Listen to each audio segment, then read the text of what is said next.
Hi, hello, and welcome to a bit weird video. I wanted to talk about a process I had to learn the hard way. You probably saw the title. I made a Minecraft bee, or at least I tried. The thing is, the first batch I tried with UV resin in a non-see-through mold. You know, that is the most stupid thing you could do, so I had to clean that up, and I lost around 1.5 of my UV resin wasted. So I cleaned it and I bought 2-part epoxy. This is what you see right now. I also bought liquid pigment. I measured out how many pixels of those 1 by 1 centimeter squares do I need. And it was around 2 full molds. I bought 2 to have enough. Those have 160 per mold, so it was a lot. If I did something wrong, I had a lot of space for errors. Margin of error was high, like you say. That doesn't mean I did everything wrong, because like some other people, I have a stressful day and I just wanted to get it over with. So, after the whole UV resin disaster, I was impatient. Also, one of the biggest stupidities someone can do. So, I put 2 of those molds full with liquid pigment and 2-part epoxy resin. The result was not good. You see me trying to get them out right now. Some of them were perfectly fine. I was really confused when I got to the moment when I realized they were sticky. Some of them didn't cure right. And especially the later ones I will not show were never curing at all. The problem was, especially on the later part, the mixing. I wasn't mixing long enough. I made the mistake of not really remembering the instructions and following them 100%. The instructions say 2 to 3 minutes of mixing and then you can pour it. Yeah. The second problem I had was that my liquid pigment wasn't opaque enough, so I had to fill out more. My black pixels and my blue pixels were never even curing because of that, because I overdid the pigment. That's it. So after being really mad about everything that is not working, I bought new UV. I'm still saying UV, am I? I bought new UV and 2-part epoxy resin and used my mica powder. Because I said to myself, okay, mica isn't that opaque, maybe it's helping. I also bought new molds. Those are, by the way, some molds for ice cubes, not for resin. But I mean, they look perfect. So you see me pour the first batch of brown. I made 2 browns because yellow I already had enough and could use just the ones that are working. So yeah. The next step was also at this point to mix new black and blue. For that I also used mica powder.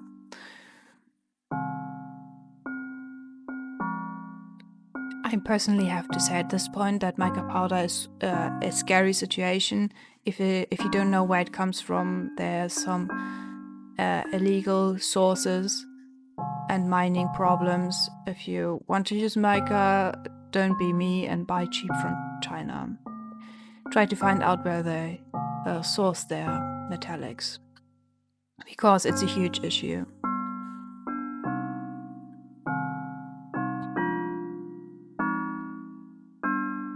One of the things I was a bit disappointed in the end the pigment was not strong enough to be really black. If the light is inside, you can't see the black, but that's okay. If the light is off, you can see the black eyes. That is perfectly fine with me. So then I realized I did not have enough brown because I couldn't do math properly. So I did a new batch. This is an interesting mica because if you look at this right now, it's a bit more red, right? I mean, even in the mixing thing. But I have samples on top of every container, and it's brown. It's a light brown with a bit of red tint. I also mixed black and the other brown to make it a bit more dark. So the moment I touched those things, I realized, yes, this time I did everything right. There is no error, there is no stickiness, it's just perfect. Especially the moment I realized, oh my god, some of them are perfectly, just 100% perfectly like I want them to be. The top is flat, the bottom has no bubbles. It was weird. I was thinking about maybe just redoing the yellows as well, but I realized I have no yellow mica powder. So I didn't want to waste more because I still have the yellow and orange ones lying around and I do not know what I really want to do with them. There is something I am planning to do with them, but I still have so much. It's impossible. Also, something I do not show is I made some UV resin,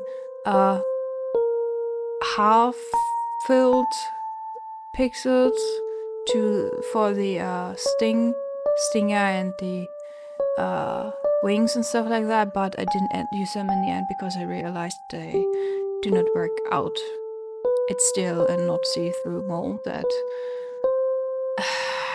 yeah, that means the UV resin is not really curing well. So yeah, in the end I only used black. But I have to say it's really satisfying pulling them out of the mold.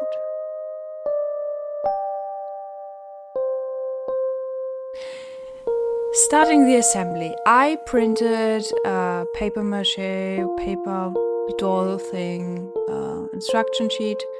I had my full mathematically found out amount of pixels lying next to me, so that was not a problem.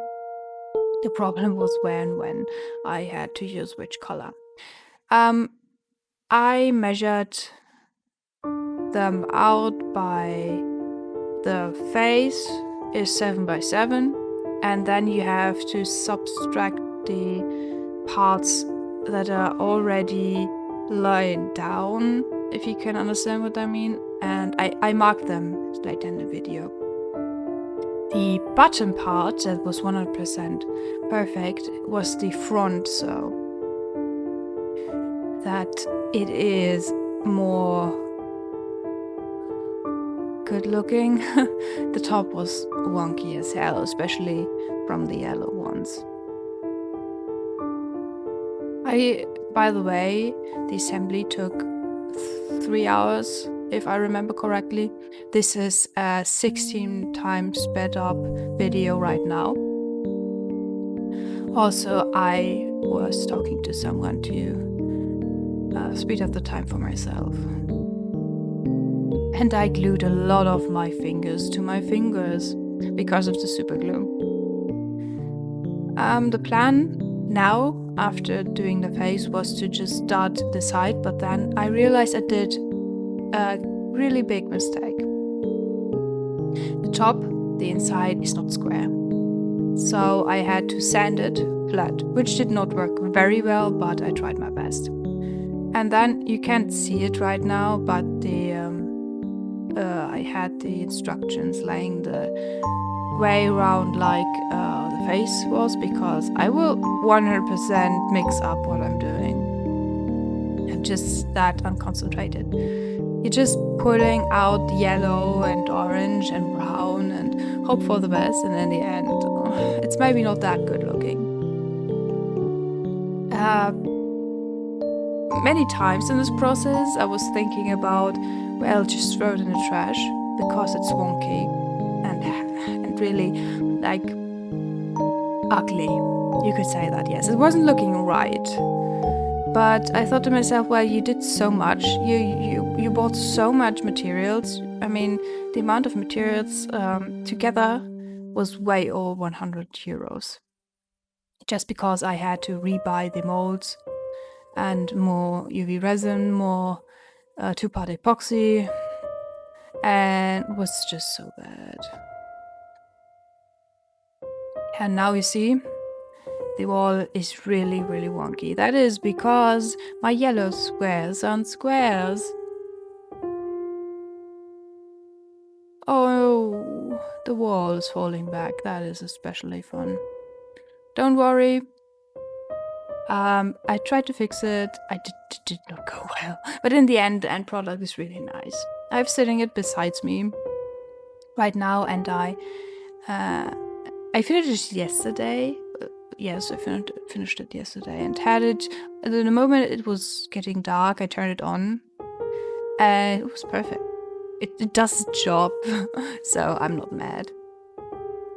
By the way, inside there is a normal battery-powered string light, so nothing fancy like LED strips with a microcomputer, stuff like that. No, just normal string lights.